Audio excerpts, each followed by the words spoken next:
Middle-earth: Shadow of Mordor is a great game that borrows great things from other great games. Saying the game is just a hodgepodge of other good games is not a compliment to the game's originality, but it's definitely a compliment to the game's gameplay. If you've played Arkham City or Assylum, if you've played Assassin's Creed, even if you've played Sleeping Dogs, you'll get used to the combat mechanics here pretty quickly.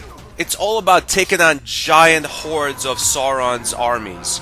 Most of the time, a bunch of orcs and other evil Middle-earth creatures surround you, and you start fighting them all at once. You have your basic sword attack, which builds combinations, and after you score a certain amount of hits without getting hit yourself, you can execute powerful attacks, like using your Wraith power or just executing an enemy on the spot without having to actually take their entire life. Minus the fact that it's swordplay and not unarmed combat. It's very, very much like the Arkham games. It's the same kind of counter timing, and you even jump over larger enemies if they have something like a shield. The game does add a little bit of its own uniqueness, like when you're fatally struck and you're on the brink of death and your conqueror stands over you, you have this short window to execute an attack that gets you right back on your feet, and then you continue fighting like nothing happened. It's basically like getting your second win.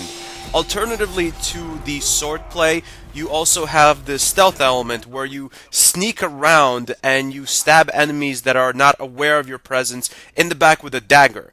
This is not as useful as the actual combat because it takes a little longer, well, it takes a lot longer to kill all the enemies in a certain area, so you're better off just running into an area and killing everyone like a berserker versus like some kind of ninja. The stealth element is really only good for very specific missions where the mission is over and you have to retry if someone sees you. I remember one part of the game that really cemented into my mind how flaccid the stealth combat is compared to the actual swordplay combat. There was this one mission where I had to poison a bunch of enemy barrels of grog. So the first thing I did was run around the world collecting the poison leaves. Then I had to sneak around the enemy stronghold and putting the actual poison into their barrels of grog. And all this took about 10-12 minutes. I ended up killing maybe, I don't know, 10-12 enemy orcs that got poisoned from drinking the grog.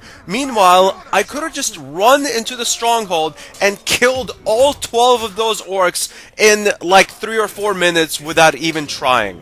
My point is, if you're a god of combat like the character you're playing in this game, you don't need to sneak around like a mouse. And yeah, you can pick up various flowers scattered all around the game, mostly to heal yourself. I wish flowers you pick up in real life healed you, but they just make you sick. I tried it. And also they make you hallucinate. I thought my baby was a sandwich, officer. Another form of attack is the bow, and I absolutely love this bow. It's almost as fun as the bow from the new Lara Croft game.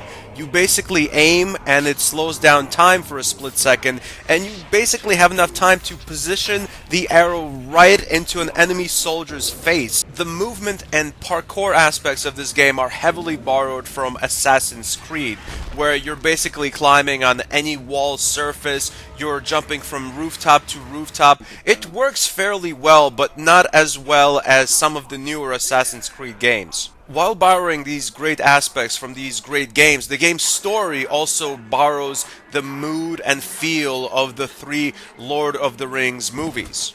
The game has characters from the movies, it has very dark parts of the story, but also into the game's dark and somber mood, it also fits in some lighthearted comedy that keeps the game a little bit upbeat, again, just like the 3 movies. I think for the most part, this game's motto is, if it's not broken, don't fix it. And hey, I agree. This is a game, it's made for fun and enjoyment, it's not postmodern art, it doesn't need to be unique. It's also an RPG, so you're constantly leveling up your various weapons, you're learning new abilities or new attacks for your character to use. You gain new abilities by completing missions or killing high-ranking officers in Sauron's army, like generals or I believe they're called war chiefs. One-on-one, no one can stand with you, but most of the time, these elite NPCs, they do have a large army of followers around, so you're going to have to be prepared to fight a lot of different guys, and you have to come up with a good strategy on the spot. As you kill high-ranking soldiers in Sauron's army, you weaken it, but they also kill each other. I am shocked it took 3 epic movies to defeat Sauron because his army is completely inept. If there was no human, elf, and dwarf intervention, I'm pretty sure Sauron's legions would have just killed each other off at some point. I honestly believe Sauron would have probably had a better chance if he just trained a bunch of dogs to fight, put little helmets on them, put little swords in their mouths. You shall not pass! Oh, I'm sorry, you can pass. That's a good boy. As you've probably already noticed, the game looks good. Not just for how gruesome and how many different executions there are in this game, but also just the game world has great graphics, which is something you'd expect from AAA titles in 2014. The game is huge, the combat is absolutely fluid, and it's just one of the better hack-and-slash sword games I've ever played. Shadow of Mordor gets an official stanburdman rating of a 9 out of 10. Thanks for watching. Goodbye, my friends.